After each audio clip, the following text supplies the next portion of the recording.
African ancestors, brothers and sisters, saw the matrilineal system. Keep in mind that all the kings had to come through the line of the woman. Is that right? What man can say he didn't come from a woman? Please step forward so we can understand where you came from. So our ancestors had no problems understanding that divine principle of that sacred womb where we all came from. That was the basis and foundation of the goddess principle and the matrilineal system in Africa. And our ancestors saw, in order for the king to rule the throne, like you have Ursa Ma'at here, the goddess Sheshat. Here you see her in the tree of divine wisdom, giving the fruit of divine knowledge and wisdom in order for him to rule the throne. It had nothing to do with no tree of good and evil. The patriarchs who came from the north, the Hyksos and others, who had a misogynistic nature, a hatred towards the woman, could not conceive of a woman nor a goddess giving a man anything. And that story was corrupted. The tree of divine wisdom and divine life was corrupted into the tree of what?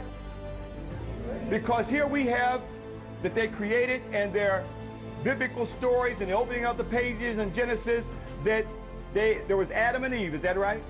And they were not to eat of the tree of what? Knowledge of what? Good and evil. Now who was seduced by the serpent and ate from the tree? That's why, sisters, you got to watch and hear that sound. Psst. But anyway, here we see that she was seduced to eat the fruit, and then she seduced who? Adam. Now we are told that that's the reason for the world's sins of this first woman eating of the tree of good and evil, and that that's also not only the reason for the world's sins, but her monthly cycle is to remind her of that sin. This is what's taught in the church. Okay?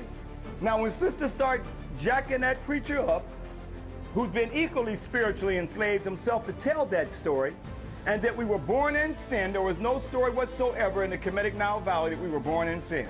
So a few years ago, back in 1988, boy, time is fast. Seemed like I just got this yesterday. Brother and sister showed me, they said, hey brother, Crazy, you see, there's a black Adam and Eve. Although they made a black Adam and Eve, that has nothing to do with our story. This is what we see the evolutionists and creationists fighting each other, and they know anthropological studies that black people were first, so they put a black Adam and Eve, and gave Adam a jerry curl and gave Eve a weave. You know, they had to be looking good for each other back then, you know. But it had nothing to do with our story, brothers and sisters. Even though they make it black to make you accept it, this is not still an African story.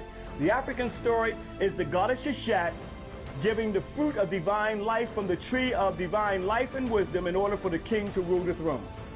And this goddess concept was corrupted throughout the whole African Nile Valley, and even in our spiritual subconscious, even today, where we are told that the sisters are the ones, the women are the ones for the world's sins. This is the demonization of women and the hatred of women.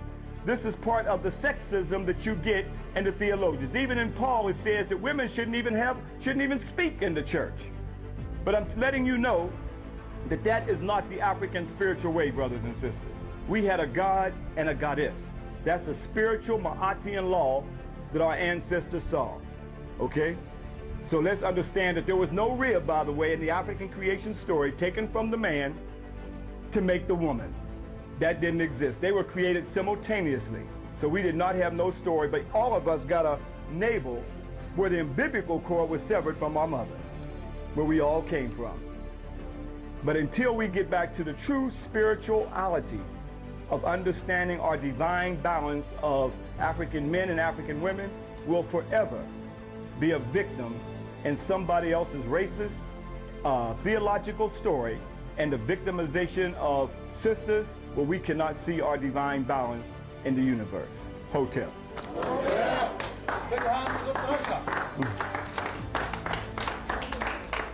And you know the story is corrupted anyway, because as they said, there was only Adam and Eve, and then they created a son named who? And Cain went out to the land of Nod and found what? They haven't been able to explain that story yet. And the racist theologians will tell you that was the sub-Negroid race. No, African people had a great kingdom long before their Adam and Eve story that they created and corrupted from the goddess Set and Asar from right here in Kemet, right here in Egypt where you are. These stories are told.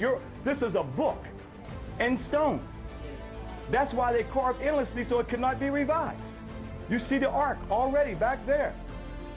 How could the Ark of Covenant that the Jews say that Jehovah God is the portable God house and you got it right here? And we are taught to go to Jerusalem and not to come back here to Kemet. We look at Jerusalem as being the Holy Land, not Kemet as being the Holy Land. This was the original Holy Land. This was the original Taneter land. I know that may be hard for some of us, but 400 years of indoctrination, you have to look at yourself as a victim.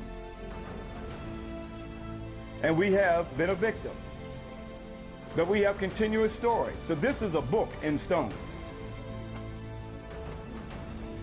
You can have a few minutes to take your pictures of the goddess Shishat and go back and tell the story.